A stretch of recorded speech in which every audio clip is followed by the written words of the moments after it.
Et comme dit Kylian Mbappé, le football aussi a changé. J'ai réussi à ramener Pamela Anderson et Jean-Paul Belmondo dans le même restaurant pour goûter cette pizza. Ça c'est fort. Et après, c'est barré aux États-Unis, on m'a dit. Juste après. Elle a dit merci pour ta pizza. Écoute, je reviens plus. Hein. On n'est pas susceptible. On est fragile. C'est différent. J'ai vu le niveau du Sénégal, je suis pas sûr qu'on va gagner, nous. Non, mais... Quand est-ce que tu reviens à RMC du coup? tu poses des bonnes questions, dis donc. Même si parfois vous racontez de la merde. Bah toi, parfois, Roten, t'es pas toujours cohérent. Celui qui aura la chance d'aller assister à Marseille, à Paris. Liverpool. Ah et qu'est-ce qu'il a dit? Maladie de Gilles Tourette parfois. Et des invités qui dépassent le cadre sportif. Hein. Tu vois, il y a des comédiens maintenant dans Roten sans flamme. Vous allez voir ça dans un instant. Ah, franchement, déjà, on a notre dinosaure qui est avec nous. C'est Jean-Michel Larquet. Salut Jean-Mi. Le micro est bien ouvert. Bonjour messieurs. Salut Jean-Mi. C'est pas lui le comédien? Non, c'est pas lui. Grande semaine très importante. Mercredi, Liverpool qui arrive au stade de Vélodrome. Et surtout, plus vous êtes favori sur ce match. L'ouverture de la Casa di Meco, pas loin du stade. Toujours un honneur de t'accueillir. Merci, je viens rarement, mais quand je viens, je prends du plaisir. Bah oui. Ah oui, mais ça coûte trop cher quand Non, pas du tout, non. Bon, là, ça va, c'est gratuit aujourd'hui. Adil. Et alors, écoute, j'ai mon texte, j'ai plus de 80 pages, mais avec la pression, je sais pas comment je vais réagir. T'as un souffleur? Non, on n'a pas de souffleur. Pas de souffleur. Ça s'est très bien passé jusqu'à la 97e minute. Après, écoute, malheureusement, c'est comme ça, mais c'est difficile à analyser. Je ne sais pas ce qu'a dit je suis complètement d'accord avec toi. On a eu la chance d'avoir les deux plus belles équipes africaines qui se retrouvent en finale et c'était complètement mérité. Pareil, le Maroc et le Sénégal. En étant franco-marocain, j'ai regardé le match attentivement et j'espérais que le Maroc gagne, bien évidemment. Mais l'accumulation de ces deux décisions qui, pour moi, m'ont un petit peu dérangé. Parce que sur la faute d'Hakimi, on a joué au foot et j'estimais qu'il aurait peut-être dû laisser le but et après aller voir la VAR pour prendre sa décision. Donc là, l'arbitre siffle sur la faute avant même que le ballon rentre dans le but. Exactement. Donc tu ne peux pas consulter la VAR après. Voilà, ça c'est déjà une première erreur de la part de l'arbitrage. Ensuite, il y a eu l'accumulation, comme on sait tous, la faute de Diaz. Quand on regarde les images, t'as pas à défendre comme ça, tu prends pas le joueur par le cou, c'est très mal défendu. Bon, ça encore c'est discutable et tu peux siffler un penalty, c'est pas le problème. Derrière, il se passe que y a tout ce fait qui fait que les joueurs sortent, sanctionnable ou pas. Ça dépend, il parle de la règle 82 du. Ça, tout ça, c'est. Il n'y a même pas de discussion sur le sanctionnable ou pas. Oui, bien sûr. Il n'y a même pas de discussion. C'est là où je vous trouve quand même très très très tolérant. Parce que, il y a l'effet de jeu, il y a les décisions arbitrales. Honnêtement, c'est même pas des décisions arbitrales, c'est même pas des indécisions arbitrales, c'est de l'incompétence arbitrale. Adil, je veux bien il siffle très vite, très tôt sur la tête avant le but, il siffle sur très Hakimi, tôt. Ouais. À la limite, allez, pourquoi pas. Mais Adil, s'il siffle penalty sur cet accrochage, et il y a accrochage, je te l'ai dit. Mais sur chaque corner, il y a 3 pénaltys. Il n'y a pas à tergiverser. À partir du moment où une équipe quitte le terrain alors qu'elle n'en a pas le droit, le match est terminé. Ils n'ont pas tous quitté le terrain. Quand tu regardes la fin et la remise de la coupe, personne ne voulait remettre la coupe à Sadio. Eh oui, mais... Tu as vu ? Ils étaient tous les 3 là. Tu la prends, je la prends, tu la prends, je te la donne, tu me la rends. Oui, c'est vrai. Il n'y en avait aucun qui voulait donner la coupe. Ouais. Non mais c'est vrai que ça a gâché cette belle finale parce que quand tu vois le Maroc-Sénégal, c'est magnifique. Mais moi quand je parle de tout ce qui s'est passé, enfin l'accumulation, parce que je regarde dans le football. Dans un premier temps, après les règles, je ne les maîtrise pas. Il n'y a pas grand monde qui les maîtrise. Les règles. J'ai lu ce matin tout le monde et je dis que c'est quand même très très grave. Ouais. Mais ce que je veux dire par là, moi, il y a une personne qui m'a déçu dans tout ça, parce que bien évidemment, félicitations aux Sénégalais quoi qu'il arrive, parce que je reste dans le sport. Mais moi, ce qui m'a déçu, c'est surtout le comportement de l'entraîneur sénégalais, qui avant le match déjà a commencé sa propagande de manipulation en mode regardez, si on perd, vous allez voir, c'est pas de notre faute, c'est l'arbitre. Mais non, mais tu peux pas, t'es coach. Déjà. Tu parles de tous les problèmes. Le climat et la tension sur cette finale. Pour moi, oui, ça me dérange. Ça me dérange énormément parce que en tant que coach, profites-en, t'es en finale d'une CAN, parle de ton effectif, on te demande de parler de ton effectif, de la mentalité, de comment tu vis le moment. T'es pas là pour critiquer le Maroc et dire regardez bien, vous allez voir, le Maroc, ils vont nous.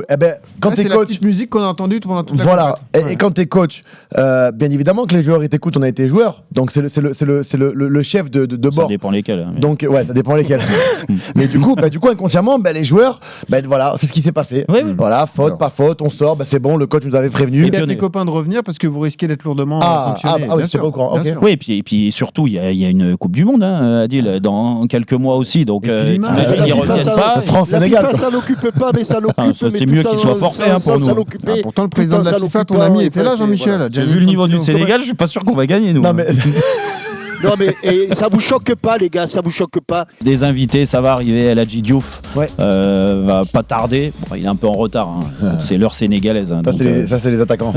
C'est les attaquants. Et alors attaquants sénégalais, alors là on est cuit. Vous l'avez goûté déjà ou pas les gars? Non mais nous on aime les bonnes pizzas. Même les pizzas italiennes. Les gars, je vous jure, je dis pas ça parce que j'ai joué à Marseille et que j'aime Marseille, mais je vous jure que la pizza à Marseille, quand on m'a fait goûter, c'était une dinguerie. Les mentales. Roland, il a toujours dit les meilleures pizzas. Roland était objectif. Bien sûr que oui, quand même.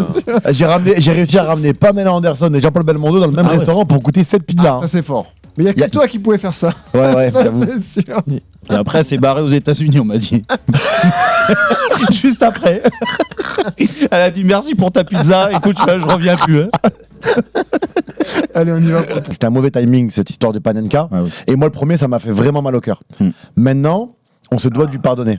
On doit lui pardonner parce que on n'a pas dit qu'on le condamnait à vie. Non, d'après ce que j'entends, vous étiez un peu dur avec lui. Moi, je peux comprendre. Et moi, le premier, ça m'a fait vraiment mal. Vraiment, ça m'a touché au plus profond de mon cœur. Mais aujourd'hui, voilà, on se doit de lui pardonner parce qu'on peut pas oublier tout ce qu'il a fait auparavant. Tu ne peux pas déjà de lui-même, on sait qu'il va prendre cher. On sait qu'il va prendre cher et aujourd'hui encore ce matin en me réveillant j'ai pensé à ce joueur parce qu'on a été joueur et je peux même pas imaginer ce qu'il risque de prendre ces prochaines semaines et ces prochains mois. Mais on a été joueur. Maintenant, si tu fais une connerie, il faut assumer. Oui, non, mais lui il assume, tout le monde assume. Mais le problème c'est que tu ne peux pas lui en vouloir parce que de toute façon ça a été fait, ça va rien changer. Donc on se doit de lui pardonner parce que c'est comme ça. Il a pris. Tu peux lui en vouloir d'avoir fait ça. Bien sûr qu'il en veut. T'as perdu. Mais moi en tout cas je lui pardonne parce qu'il a pris ses responsabilités. Il a eu entre parenthèses les couilles d'aller tirer ce penalty. Il y a une histoire. Non, parce qu'il y a une histoire avec le Maroc et les penalties par rapport à Hakimi contre l'Afrique du Sud. Donc c'est vrai que quand tu viens, tu te pointes pour tirer ce tir au but, ça fait flipper. Ça fait flipper. Peut-être pas pour toi, mais en tout cas, moi, je me suis mis à leur place. Mais Adil, on a tiré des pénaltys. Bien sûr que tu as une pression, et d'autant plus pour faire gagner un titre comme ça. La pression, là, il n'y a pas pire. Il n'y a pas pire. On est d'accord sur la Panenka, c'est des mauvais choix. Même moi, je me suis dit par rapport vis-à-vis du respect envers le Sénégal, le Maroc, les Marocains, tout ce que tu veux. Mais c'est ça, en fait, elle passe mal parce que ce geste-là, c'est pour humilier. Roland Courbis. Roland, on est une pensée. Mais je pense pas qu'il ait voulu humilier. Moi, je pense qu'il a voulu rentrer dans l'histoire en disant j'ai fait une Panenka en finale je pense. Je veux juste avoir. Là, il est rentré dans l'histoire pour être celui qui l'a vaincu. Bon, Pavard, il a fait un peu trop tôt à mon avis et c'était pas aussi gros. Donc, il avait pas besoin de le faire. Mais aujourd'hui, c'est vrai que le temps. Surtout qu'il pourra le faire après tous ces matchs. Le temps ont changé. Et comme dit Kylian Mbappé, le football aussi a changé. Et c'est vrai qu'aujourd'hui, les réseaux sociaux prennent une énorme place dans le monde du football. Tous les joueurs se nourrissent et se mettent en confiance avec les compliments qu'ils reçoivent. Tout le monde regarde les commentaires sur les stories qu'ils postent ou autres, les DM, ce que tu veux.